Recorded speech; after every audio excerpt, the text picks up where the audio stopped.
I know we're having to teach people about all these things, motivate them and all. I know that's important, but I still believe God can do the miraculous. I still believe God can do the impossible. I still believe God can heal cancer. I still believe God can heal AIDS. I know that they say it can't be, but I believe God can heal AIDS. I don't believe anything you can get, God can get rid of. Anything that comes in your way, God can deliver you from it. I still believe that God can grant you miracles. I still believe God can perform miracles. I believe that if you needed some more money, I believe God can tell you to go down to the brook and look in a fish mouth. And I believe God can still feed the multitude with 2 fish and 5. I still believe it.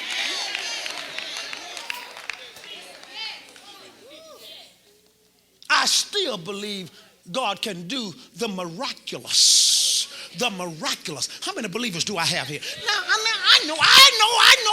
I know a preacher. Well, no, now come on now. Let's don't get all spiritual. Let's don't be so heavenly minded till we know earthly good. Well, don't be so earthly minded till you know heavenly good either. The problem is we've been down here so long and we brought into man's system that we stopped believing God. And I believe God's people need to move back into the realm that we start back to believe in God for the impossible.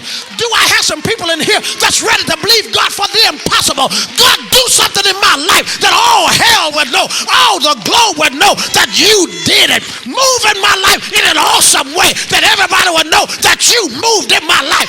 Everybody that want God to do something in your life, jump to your feet and say, God, move in my life.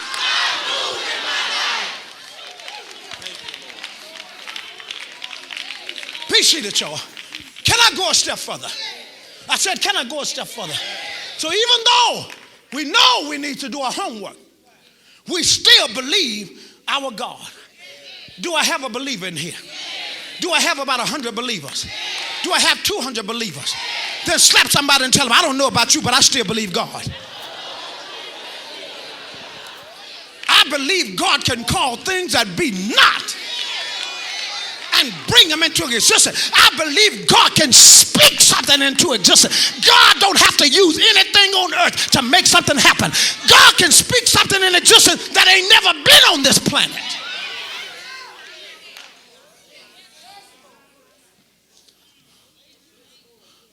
I serve God. I don't serve Baal. I don't serve Allah. I serve the true and the living God. And I believe he can do anything. I believe if you're bald head, he can speak hair on your head. I believe if your eyes are going bad, I believe you can go and anoint him and come out seeing. I believe it. I've watched God work miracle after miracle after miracle after miracle. And we come to the houses of God all over this country and we take out pad and pencils and we're learning all these things about God. And the old school didn't have pad and didn't have pencil because they didn't know how to write. They didn't know how to spell, but they did know how to believe God. They may not have known how to anything in Greek, but they knew how to cast a devil out. They didn't know anything in Hebrew, but they knew how to lay on their faces and promote God to move in that life. And I believe it's time for the church of Jesus Christ to move back to the place that we're believing God for ridiculous stuff. Now everybody that's ready to see God do something ridiculous, jump to your feet and say, God, do something ridiculous in my life. Can I go further? Everybody that want God to do something ridiculous, say it one more time. God, do something ridiculous in my life. Be seated, y'all.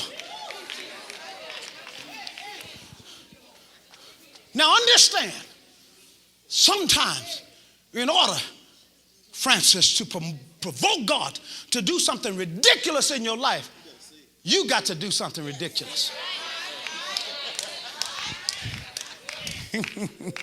God have mercy up in here. Some of you would never see a ridiculous move of God in your life because you're not crazy enough to do something ridiculous. There has to be a method to your madness. Sometimes you got to be willing to move out of the box and do something beyond the comfort zone of men. in Chronicles, the children of Moab and Ammon, or Ammon, came against Jehoshaphat and Judah to war against them. Jehoshaphat, being their leader, being their pastor, if you will, their spiritual covering, went before God to inquire of him what was they to do. He went before God, and when he came back before Judah, this is what he told them. He said, we're going to go out to battle by the instructions of God, deacon. And when we get out there, now watch this now. They're fighting against Ammon, and they're fighting against Moab. And the people that camped out again at Mount Seir. Now these were valiant warriors. These men, or these armies, these military forces was known for conquering governments. They were known for conquering enemies, taking the king of that people, taking them and dragging them through the streets of the city, that they could bring fear upon the hearts of other opposing armies. And so Israel, or Jehoshaphat and Judah was well aware of the powers of Ammon and the powers of Moab. And so when Jehoshaphat went before God, he was inquiring, God, they're going to kill us. God, we cannot withstand these forces. They are mightier than we. And God said, listen, this battle don't belong to you. This battle belongs to me. I'm about to show you that it does not make any difference what's standing before you if I'm with you. God, I'm trying to work my way to this thing. I need somebody to hear that. It doesn't make no difference what's standing before you if you know God is with you. And God said, this battle don't belong to you. This battle belongs to me. He said, set yourself for battle.